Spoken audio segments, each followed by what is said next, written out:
Keramet Reiter. Thank you for doing this. You're a professor of criminology and law and society, and you also teach at the law school. That's correct. Yeah. All right. Written a few books, Yep. including like a primer on mass incarceration, Yep. and then 23/7 on Pelican Bay, and then the horrors of solitary confinement, I would say, and using Pelican Bay in the Bay Area as an example. Yeah. I was going to ask a few questions about your work and writing, but first, just why? Like, why this? Why do you do this work over anything else? I think it's excellent choice of free will. I'm glad. Some people have questioned my choices. I started teaching in prison and college. I had some friends who were doing it, and I liked to teach. I was looking for a teaching opportunity that felt meaningful, and that was how I got interested in prison issues. And actually, in college, getting interested in just who I was meeting and why people were there, and why, like, tutoring in juvenile halls and adult facilities and seeing the kinds of challenges people were facing, the lack of educational opportunities they'd had, the mistreatment they were receiving in prison. I just got interested in how we had the prison policies we did. This was in the late 90s when mass incarceration was really on the rise and education funding was being cut for people in prison in particular. And so I got more interested in the policies and got involved first with the American Friends Service Committee, which is a Quaker organization that did some of the earliest work around solitary confinement and trying to raise awareness of it in Massachusetts and New York and New Jersey in the early 2000s. That led to a few years of doing activism and legal work in this space, but I often then say I really moved more and more into the academy and research because again and again, it was so clear that we didn't even know what we didn't know. We didn't know how many people were in solitary confinement, why they were there. We didn't know. I was working at Human Rights Watch when the death penalty for kids got declared unconstitutional. Wow. We didn't know how many kids had been sentenced to life without parole at that point in time, which was kind of the next frontier.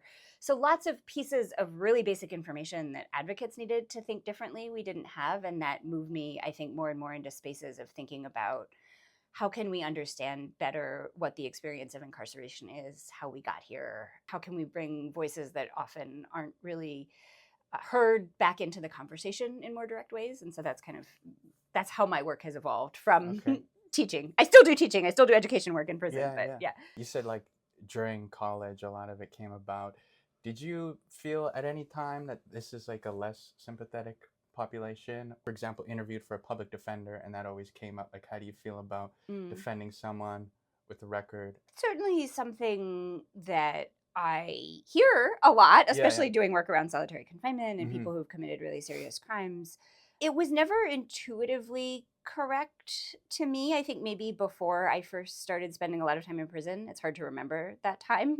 But maybe I was a little bit scared just about what the place would be like and if it would feel safe. And I think one thing that was really surprising to me was that I in 25 years of being in prisons all over the world, both as a researcher looking at experiences, as an educator in kind of oversight capacities, I really cannot think of a time I have ever been scared by an interaction with an incarcerated person. And so that, I think, and very early on that became clear to me, right? So the thing that I had was a fear of what this space would be like. And certainly I've been uncomfortable because of policies or the way staff have treated me, but never in an interaction with incarcerated people, partly because I'm always going in as an ally, right? An educator or an advocate. So it's not to say that other people wouldn't have that experience. In terms of the individuals, I was interested in teaching in prison in the first place because I was interested in expanding it. I was coming at it from a place of thinking about expanding access to education and the ways in which not having access to basic resources can put you in positions that leave people making really tough choices and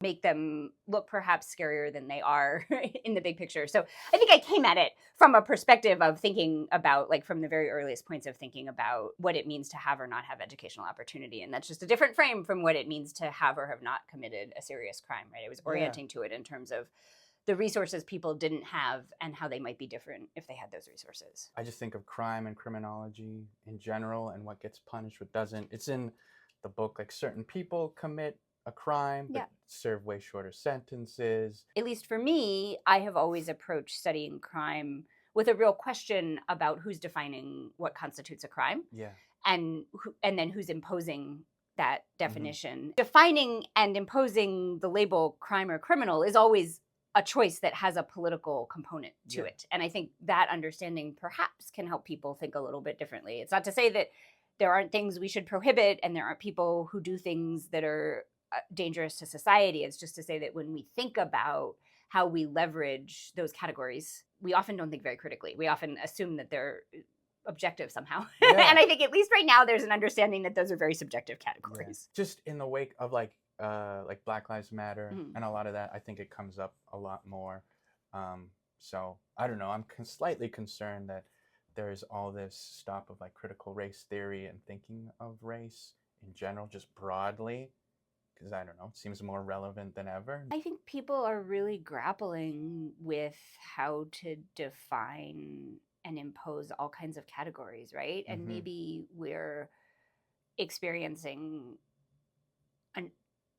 people with authority trying to erase categories around equity and inclusion and race, but they're also at the same time highlighting for the first time in decades these categories around religion and anti-Semitism and what that means. And I don't agree with many of the ways these things are being defined, but I do think we're not seeing a total erasure of categories, right? We're seeing a real engagement with how to think about and relabel and redefine categories. And a lot of that conversation feels disturbing, but also, you know, maybe all of the destruction will result in an opportunity to rebuild new ways of thinking about these things. Because I think however we've been thinking about it hasn't been that effective, right? But whatever we've been doing, we continue to have, just if you look at the criminal legal system, an immense amount of inequity and racism in spite of years of investing in trying to reframe and mitigate these harms. And so maybe it is interesting to rethink it. Okay, I love it. I don't love the justifications, but I do think we're in this liminal time of tearing everything down, and instead of being upset about what we're losing, maybe really thinking about, well, what's the opportunity to rebuild and taking ownership of that process. You've made me incredibly optimistic. Glad I could do that. Now can you send some back? I'll ask the question just about visible aspects of it and the brutality of it all. I think people are kind of aware. I think 23/7, I couldn't believe certain stories that were in there, like scalding someone, an inmate. And then the one thing that stands out for visible things is like sexual assault and rape is so casually joked about in prison context on TV and movies, where that same harm isn't in other contexts. I don't know if you had thoughts on brutality of it all. I think it's representative of the way the system dehumanizes everybody who's involved, right? And we talk about, I feel like prison industrial complex has become a passé term, but I actually think of there being like a prison social media complex now that deserves more attention, right? And I have, as someone who does this work, I have a very hard time, like half of the television world is uninteresting to me because I do not want to go home at night and watch some show, fictionalized or documentary, about what the criminal legal system is like, because I spent the day thinking about it. But it is amazing what a huge portion of the social media that's available. So there's this fascination with it. And I think it is part of the economic infrastructure that's sustaining the system, that we have this fascination with it.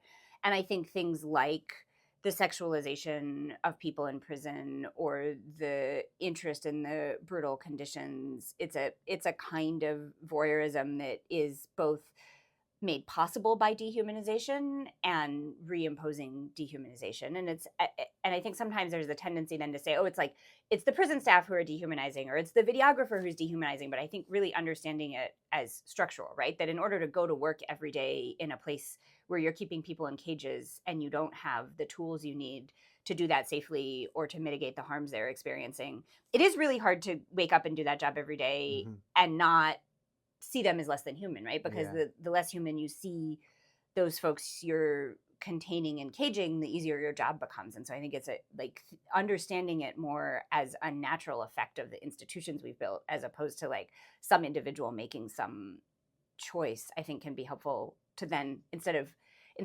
attacking individual staff who are just trying to do their jobs, to think about, well, what would make this institution different? I don't know where it was covered in your books, or I was reading online too, just the difficulties of retaining correctional staff and all of that. And they're human too. And I don't know. I thought that was helpful to think about. I was also thinking just about comparing to other countries. There's so much online and on YouTube, just conditions elsewhere seem good, but I think there'd be maybe pushback against that. Have you done comparison with other countries? I've done a lot of work in Denmark looking at Okay. their prison systems, and there's this American fascination with Northern European Mm-hmm. and Scandinavian There is, yeah. punishment. There is much that Scandinavia does that's better than what we do. They have, Okay. and they have better outcomes, right? They have much Yeah, lower yeah. recidivism rates. Their staff go through a couple years of training, Mm-hmm. and their staff outcomes are better, right? They have longer life expectancies. They're healthier. There's less violence in their prisons. I think it's really important. People often say, yeah, but they're different societies. I think it's really important to understand that they have a lot of the same challenges we have with immigration, with racial inequities. And when you go in their prisons, you see the same kinds of populations of people who are marginalized in society for some reason, who've committed serious crimes Mm-hmm. as determined by those judicial systems. And they are, even in that context, with those kinds of challenges that do parallel ours, often getting better outcomes. I think it's really important, though, to understand that it's still punishment. Okay. I think there's a tendency to be like, this is the be all and end all. If we could just do this, our system would be better. And I think it's all on a spectrum, right? Mm-hmm. Like they're still putting people in prison, often for long periods of time, restricting their freedom. It looks a little nicer. They're often more able to make their own food, have more contact with their families, but they are still having really severe restrictions on their freedom. They still use solitary confinement for the most serious cases. And so understanding that we're not talking about a different system, we're talking about a difference of degree. And maybe there's some work there, but that's not going to help us rethink the entire system, right? Got So it. Okay. it's both like not as threatening as people sometimes think it is, but also not as massively life-changing as people pitch it for being. It can very easily become a legitimizing tool, right? Like I think you see a lot of states, these reforms, particularly California, being really politicized, right? Being used as an opportunity to take a picture, write a feel-good story to make you feel like you're reforming a system that's really just completely broken. Building a new building and putting a pretty picture of it in the paper doesn't necessarily fix this problem. And really understanding, so thinking carefully about what work these reforms are doing, I think is important. You mentioned difference in degree. I would have thought, if you asked me, I think it's a difference in kind rather than a different, but no, it's good for me to think about my, 2 minute or 10, 20, however long I spent on YouTube researching it just seemed very different, that it was entirely about rehabilitation, but it can be sort of some form of like advertising or marketing that makes it look a lot different. And it might not be. It is unequivocally better, but the better than what, right? Like we're starting from a pretty low bar in the United States in many places. Yeah.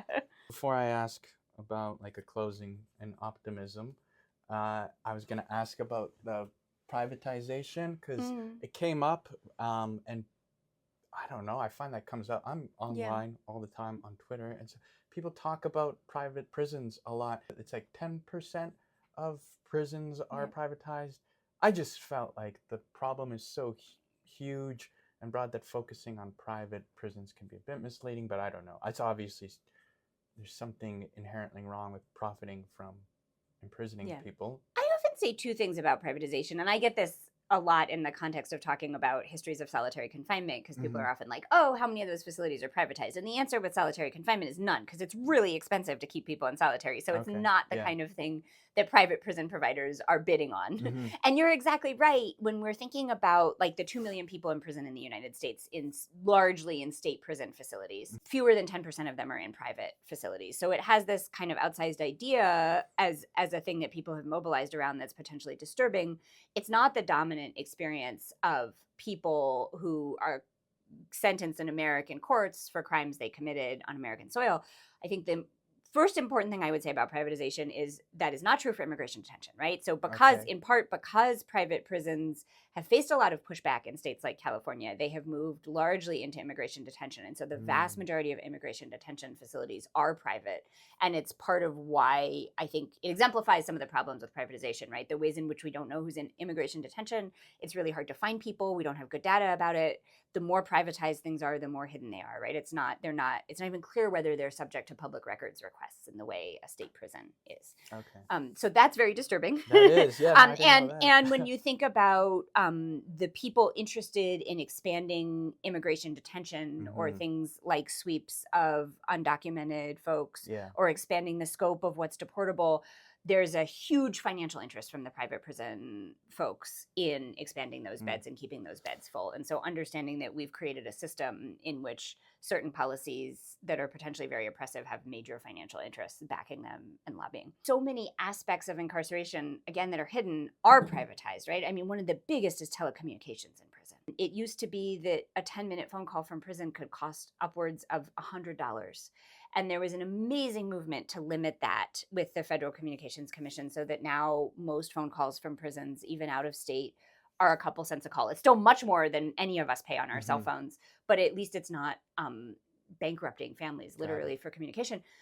But telecommunications providers saw that coming and moved into providing tablets to incarcerated folks and charging for all of the content on the tablets, charging for any kind of songs or movies, charging for any emails that are getting sent. And so there is still a massive telecommunications investment in imprisoned people that is also very caught up in surveilling them, really limiting their ability to have any kind of relationship with people outside of prison, which incidentally we know is like one of the best like markers of success is actually having a community and family in touch with you when you get out. I didn't catch all of that with immigration. That sounds pretty terrifying, especially with the just not knowing who's this is, I mean, I've been saying this as we think about, I mean, I said 2 weeks before the Colombian student was arrested, like, do you understand, like friends in the LA area, right? Like literally, do you understand that people you know who have green cards or even people who have citizenship status could walk the wrong way, get arrested and disappear? Like we literally wouldn't know where they went because we do not have the data systems to track that. And then look, it took like a week to figure out literally where that Columbia student was being housed. Some of your books are now like 6-ish, almost 10 years old. Yeah, I know. Someone said that recently. Is there things you're sort of proud of that are coming up or that you're optimistic about, enthusiastic, something along those lines? I mean, one thing I'll say almost 10 years out from writing about solitary confinement is that the practice has really shifted in the last 10 years in ways that I think really should be inspiring to people thinking about organizing and social movements. So, you know, I wrote this book about Pelican Bay. At the time the book came out, there had been some hunger strikes there about the conditions. Pelican Bay itself is no longer operating as a supermax with long-term solitary confinement. The units that I wrote about that people were on when they were hunger striking have now, the doors have been opened up. They've painted these gorgeous, colorful murals on the walls that used to be these blank concrete walls that people were staring at, and it's operating more like a medium security facility.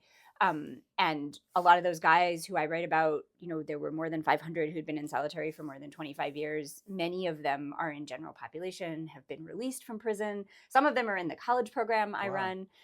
When I was writing that book, I couldn't find people who'd been in Pelican Bay. Now, every time I do public events about incarceration, someone comes up to me and says, I was in Pelican Bay, because they're actually getting out because of reforms that were organized by people inside. So I think there is, and there's a nationwide movement, right? Many states have passed laws abolishing solitary. There's an immense amount of work to do, right? California still uses solitary in hidden places. It's not at Pelican Bay, it's in other places. We're trying to figure out exactly where and how much. And in some ways, it feels like starting over again to track this hidden practice. But I do think there has been real movement in that space, and it's a real model for thinking about the power of individual stories and individual organizing, right? That these guys who were in the Pelican Bay shoot turned out to be really empathetic in the end. Like people heard these stories and they did think they were being mistreated, even though they had unquestionably done serious violent things to get into prison and done serious violent things in prison. They were still really able to show that they had changed, and they were able to collaborate together to kind of promote an alternative vision of what was possible. And I think the very nonviolence of their collaboration, like through hunger strikes,